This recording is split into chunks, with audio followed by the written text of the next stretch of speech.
पहली जो खबर है आज वो ये है कि बाबर आजम और रिजवान जो हैं उनकी सेंट्रल कॉन्ट्रैक्ट की जो एक कैटेगरी है उसको चेंज किया जा सकता है। अब सेंट्रल कॉन्ट्रैक्ट रिन्यू भी होने हैं, इसे मैं चाहूँगी हम ज़रूर बात करें।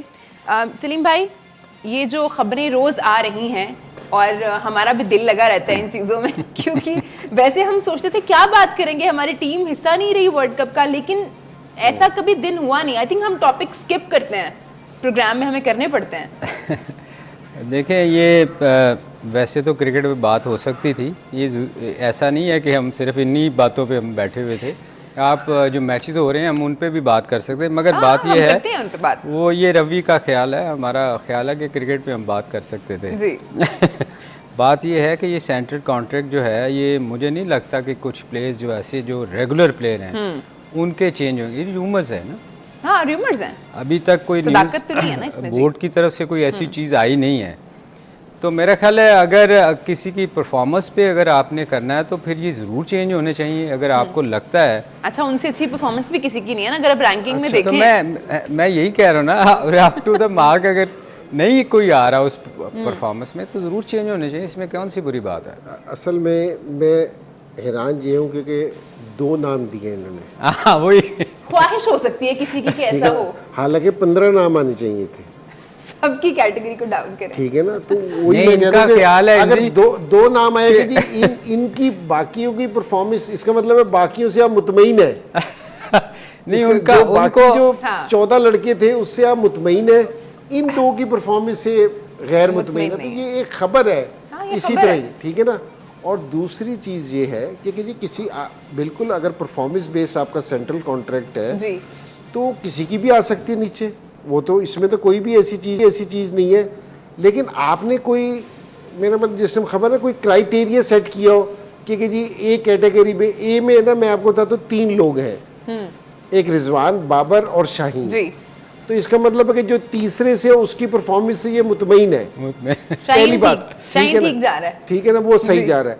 और बाकी जो दूसरे प्लेयर्स हैं कि जिस तरह ये 5-6 ओपनर लेके गए थे उनकी परफॉर्मेंस से भी ये मुतमईन है। तो ये मेरे ख्याल में इसी तरह ही लोग हैं। अब है ना, ये पाकिस्तान में ये वाली चीज़ होती है कि जिस टाइम टीम बुरी परफॉर्मेंस करती है ना तो फिर ऐसी खबरें बाहर आती हैं कि जिसका कोई सर पैर नहीं, इसका कोई सर पैर नजर नहीं आता। इनका इसका सोशल मीडिया में सही काम नहीं कर रहा बाबर का, ठीक है ना। हाँ ये हो सकता है। तो बाकी जिस तरह मैंने कल भी कहा था ना कि वो जिस टाइम बरसात होती है तो फिर वो निकल आती है इस तरह की चीज़ें, लोग बोलते हैं कौन सी चीज़ें, डड्डू वगैरह निकल आते हैं सर बरसात में और क्या। तो मैंने कहा कि ये फिर इस तरह की है ना, ये खबरें भी होती हैं कि जी उनके ख़राब हो गए, उनके सही हो गए। तो मेरा ये ख्याल है कि जब तक बोर्ड से कोई खबर ना आए ना कि जी अथेंटिक कोई ना हो, तो ये हर रोज़ है ना कोई चैनल वाले ना कि जी हर रोज़ कोई ना कहीं चीज़ इस तरह की चल रही होती है। तो मेरा नहीं ख्याल कि जी इसमें कोई ऐसी सदाकत है कि जी इन 2 पे, क्योंकि अगर आपने सेंट्रल कॉन्ट्रैक्ट में कैटेगरी इन दोनों को भी नहीं देनी तो फिर किसको देनी है? फिर ए खत्म कर दें, डायरेक्ट बी से शुरू करते हैं। असल में मसला ये कि ए का है ना, कोई आपको परफॉर्मेंस का लेवल है ना जी, आपको सेट करना पड़ेगा कि जी ये परफॉर्मेंस का लेवल है। अगर आप उसमें जिस हम पहले देखते थे ना, एक फिर वो बात होगी, एक जो प्लेयर थे मेरे पास आए थे वो जिस तरह मैंने किया था ना, उसने कहा कि जी मेरी जो उनसी परफॉर्मेंस है इतनी है। मैंने कहा बिल्कुल सही है कि आपकी विकेटें हैं, उसकी 2nd हाईएस्ट विकेटें थी। नसीम की बात कर रहे हैं? नहीं अच्छा। तो मैंने कहा लेकिन आप है ना पूरे इस मैच में, पूरे साल में बताओ कि आपको कितने मैन ऑफ द मैच मिले, कि आपकी परफॉर्मेंस ने कितनी दफ़ा इफेक्ट डाला टीम की जीत में, कितना आपका रोल था। तो उसका पूरे साल में एक भी मैन ऑफ द मैच नहीं था।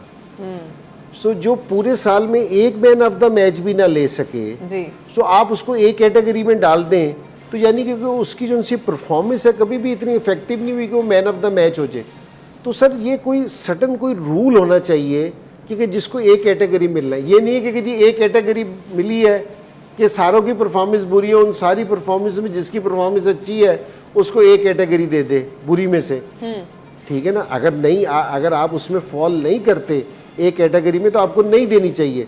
और अगर 7 लड़कों की परफॉर्मेंस अच्छी है जी, क्योंकि जी वो उसमें एक कैटेगरी में फॉल करते हैं तो 7 लड़कों को देना चाहिए। ठीक है, महल आईसीसी को भी ये देखना चाहिए रैंकिंग देते हुए कि किसकी परफॉर्मेंस इम्पैक्ट डाला है कि नहीं डाला। जी इम्पैक्ट बहुत जरूरी है सलीम भाई।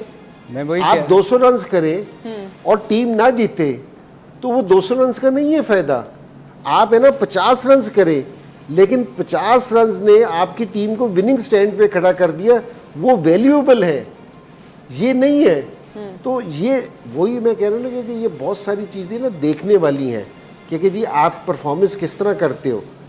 तो जिस तरह सलीम भाई ने वो जो नाम सलीम भाई ने तो नहीं लिया, वो इजाज़ फ़की साहब थे, सीनियर प्लेयर थे हमारे से। मैंने ही बताया उन्होंने इंडिया में सलीम आपने वो उन्होंने इंडिया में 100 किया था, एक टेस्ट मैच खेले थे, उसके बाद टीम ऑस्ट्रेलिया जा रही थी, ठीक है ना, उनको एज ए ऑफ स्पिनर लेके आए थे, तो उधर तो विकेट नहीं ली तो उनको ड्रॉप कर दिया था, ये नहीं देखा था कि 100 रन किए। सो आप है ना, आपका रोल क्या है, रोल क्या है आपका, ठीक है, कि आपके रोल से फर्क भी पड़ा ये टीम में या नहीं। उनके रोल से फर्क ही नहीं पड़ा, जिन्हें बॉलिंग के लिए लेके आए थे आपने बॉलिंग तो की नहीं। ठीक है जी, रोल डिफाइन होने चाहिए और जो रोल दिया जाए प्लेयर को उस रोल की करना चाहिए।